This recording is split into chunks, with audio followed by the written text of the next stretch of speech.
আসসালামু আলাইকুম প্রিয় দর্শক, দৃষ্টিকোণের নতুন এপিসোডে আপনাকে স্বাগতম। আগামী 5 আগস্ট 2025 এই দিনটি বাংলাদেশের ইতিহাসে এক নতুন অধ্যায়। ঠিক 1 বছর আগে এই দিনই ফ্যাসিস্ট হাসিনা তার দলবল নিয়ে দেশ থেকে পালিয়েছিলেন। এখন খবর আসছে এই 5 আগস্টকে কেন্দ্র করে আবারও এক অশুভ শক্তি মাথাচাড়া দিয়ে উঠছে। পুরো দেশে এক টানটান উত্তেজনা। কিন্তু কেন, কি এমন ঘটতে চলেছে যা সবার ঘুম কেড়ে নিয়েছে? আগামী 5-6 দিন বাংলাদেশের রাজনীতির জন্য অত্যন্ত গুরুত্বপূর্ণ হতে চলেছে। স্বয়ং প্রধান উপদেষ্টা প্রেস সচিব শফিকুল আলম এমন একটি বক্তব্য দিয়েছেন যা দেশের রাজনৈতিক মহলে ব্যাপক আলোড়ন সৃষ্টি করেছে। তিনি বলেছেন, আগামী 5-6টা দিন খুবই গুরুত্বপূর্ণ। তার এই কথার অর্থ কি? এতদিন আমরা যা বলছিলাম, এখন সরকারের পক্ষ থেকে ঠিক একই কথা শোনা যাচ্ছে। তিনি কি কোনো বড় ঘটনার ইঙ্গিত দিলেন? এই মুহূর্তে একটি বিষয় আমাদের জন্য আরো উদ্বেগের। জামায়াত আমিরের হার্টে ব্লক ধরা পড়েছে। দেশের এই ক্রান্তি লগ্নে তার মতো একজন গুরুত্বপূর্ণ নেতা সক্রিয় ভূমিকা দরকার ছিল। এখন তিনি হাসপাতালে শুয়েই কি দিক নির্দেশনা দেবেন? দেশের প্রধান রাজনৈতিক দলগুলোর এমন পরিস্থিতিতে থাকাটা নিঃসন্দেহে একটি জটিলতার সৃষ্টি করেছে। দর্শক, আপনারা দেখেছেন লন্ডনে প্রধান উপদেষ্টার সঙ্গে তারেক রহমানের কোনো বৈঠকের শিডিউল ছিল না, কিন্তু ডক্টর ইউনূসের সাথে বৈঠক হয়েছে ডক্টর খলিলুর রহমানের সঙ্গেও, যিনি কোনো কাগজের উপদেষ্টা নন, বরং হাই রিপ্রেজেন্টেটিভ। এর পাশাপাশি প্রেস সচিব শফিকুল আলমও লন্ডনের বৈঠকে ছিলেন। অনেকের মতে বাংলাদেশের ইতিহাসে শফিকুল আলমের মতো এত প্রভাবশালী প্রেস সচিব আগে কখনো আসেনি। তিনি বলেছেন, আগামী 5-6 দিন খুবই গুরুত্বপূর্ণ। কিন্তু ঠিক তখন কি ঘটবে?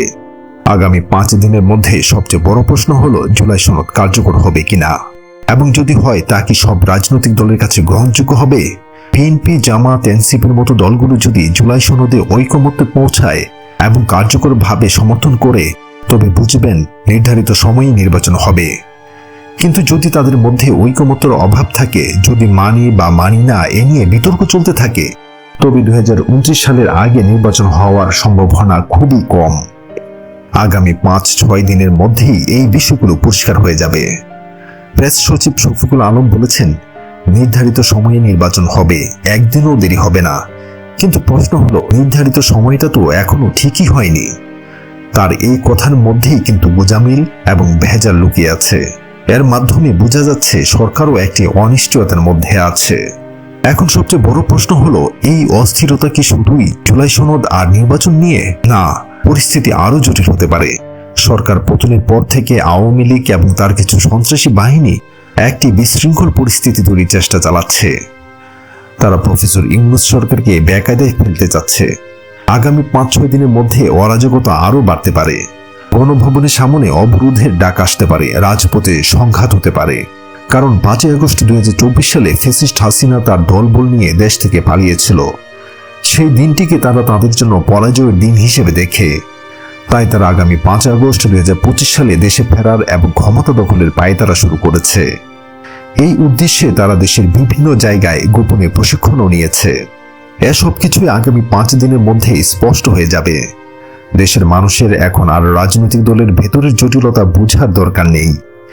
সাধারণ মানুষ শুধু এটাই দেখবে, প্রধান রাজনৈতিক দলগুলোর মধ্যে ঐক্য আছে কিনা, বিএনপি জামায়াতের মধ্যে মৌলিক সমঝোতা হচ্ছে কিনা। যদি মৌলিক ঐক্য থাকে, তবেই সুষ্ঠু ক্ষমতার পালাবদল সম্ভব। আর যদি তাদের মধ্যে পারস্পরিক সন্দেহ, গালিগালাজ বা দ্বন্দ্ব থাকে, তবে বুঝতে হবে রাজনৈতিক ভবিষ্যৎ আরো অনিশ্চিত।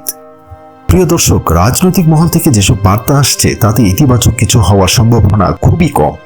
সামনে যা ঘটতে চলেছে তা সম্ভবত বেশ নেতিবাচক হবে। রাজনৈতিক দলগুলোর উচিত এখনই সব ভেদাভেদ ভুলে দেশের মানুষের কথা ভাবা। আপনারা সবাই চোখ কান খোলা রাখুন। আগামী 5-6 দিন দেশের জন্য খুবই গুরুত্বপূর্ণ। কি ঘটতে চলেছে তা আমরা সবাই খুব মনোযোগ দিয়ে দেখব। এই বিষয়ে আপনার কি ধারণা তা আমাদের কমেন্ট করে জানান। আমাদের চ্যানেল দৃষ্টিকোণ সাবস্ক্রাইব করে আমাদের সঙ্গে থাকুন, কারণ আমরা সবসময় আপনাদের সামনে তুলে ধরি রাজনীতির ভেতরের আসল চিত্র। ধন্যবাদ। আসসালামু আলাইকুম।